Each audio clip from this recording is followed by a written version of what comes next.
Akkam jirtu daawwattoota keenyaa kun miidiyaa koodha. Amma yeroo oduuti. Oduu waliin Abdii Waaqbayyana. Guyyaa kaleessaa Itoophiyaatti namoonni 28 dhibee COVID-19 du'an.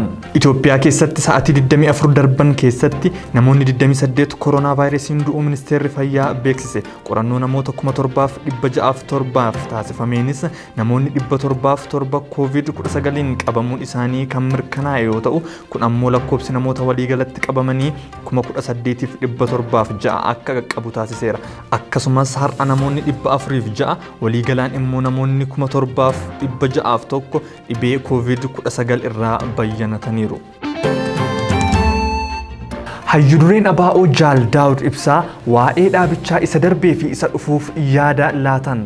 Gabaasni BBC irraa argame akka addeessutti ABO'n erga chaartaraa bahee waggaa 30 ta'e kan jedhan Jaal Daawud waggoota kana keessa mootummaa fi humnooti hedduun ABO'n akka dhaabaatti akka hin jiraanneef hedduu yaalaniiru jedhu. Humna baay'eetu yaale. Waggaa lamaan asitti akkasuma baay'ee yaalamaa ture.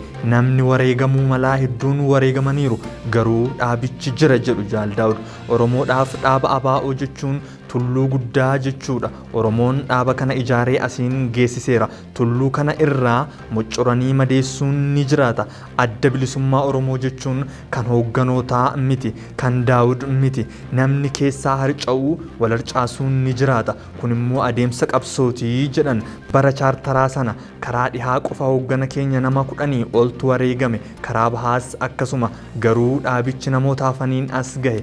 Ammas namni hidhamuun miidhaa guddaa qaba.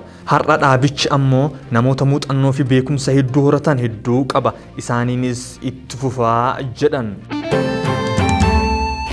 Guyyaa har'aa magaalota Oromiyaa hedduu keessatti konkolaataan magaalaa tokko irraa gara magaalaa biraatti deemuun dhaabbatee jira.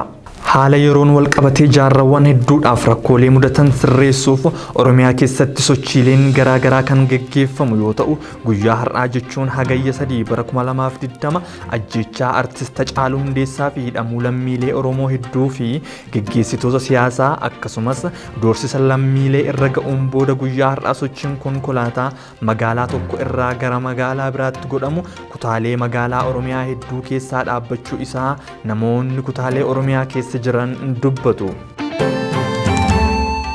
Ibsa mootummaan Itoophiyaa baasee tureen Itoophiyaanonni guyyaa kaleessaa sagalee isaanii hidha haaromsaaf dhageessisaa turan. Mata duree sagaleen keenya hidha keenyaaf jedhuun lammiileen Itoophiyaa addunyaa irratti argaman deeggarsa hidhichaaf qaban akka dhageessisaniif ibsa ba'een guyyaa kaleessaa Itoophiyaanonni hedduun sagalee isaanii dhageessisaa turan. Sagantaan dhimmichaaf qophaa'es hoteela Sharaatan Addisitti geggeeffameera. Saganticha irratti itti aanaan muummee ministeera FDRE obbo Dammaqaa Mokonnon argamanii akkasumas artistoonni hayyoonni abbootiin siyaasaa abbootiin amantaa fi bakka buutonni hawaasaa irratti argamaniiru. Hirmaattonni deeggarsichaas karaa garaagaraan hidha haaromsaa guddichaaf sagalee deeggarsaa kan dhageessisan yoo ta'u, daandiiwwan magaalaa Finfinnee hedduu irrattis namoonni magaalichaa hedduun gammachuu itti dhaga'ame ibsachaa turaniiru.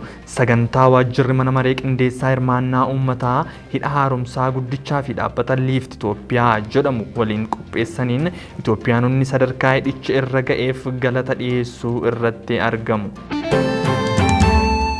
Naannoo Tigraay magaalaa Maqaleetti miseensonni humna addaa fi milishoonni hiriira waraanaa taasisaniiru. Hiriiricha irratti qaamoleen nageenya naannichaa meeshaalee waraanaa salphaa fi ciccimaa hidhatanii kan mul'atan yoo ta'u, kaayyoon hiriira kanaa ifa ta'uu baatus naannoon Tigraay dhiibbaa mootummaa federaalaa irraan irra gahaa jira jechuun ofirraa dhorkuuf hojjetaa jiraachuusaa irra deddeebiin ibsaa tureera.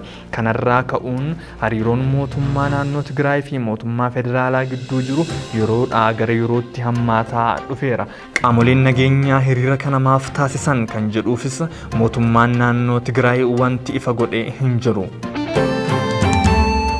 Indiyaatti summaa'uu alkooliitiin namoonni 86 lubbuun isaanii darbuu qondaaltonni mootummaa biyyattii beeksisan.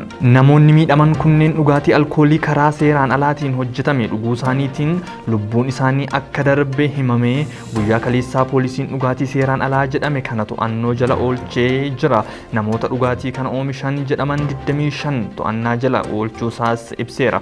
Waggaa waggaatti lammiileen Indiyaa 100 lakkaa'aman sababa dhugaatii karaa seeraan alaatiin oomishame dhuganii lubbuun isaanii darbuus himamee keessumaayyuu baadiyyaa Indiyaa keessatti namoonni dhugaatii beekamaa bituu irra dhugaatii karaa seeraan alaa oomishame gatii rakasaan bitatu jedhameera. Oduun hagayya 3 bara 2020 qopheeffanne kana fakkaata ture waan waliin turtaniif galatoomaa.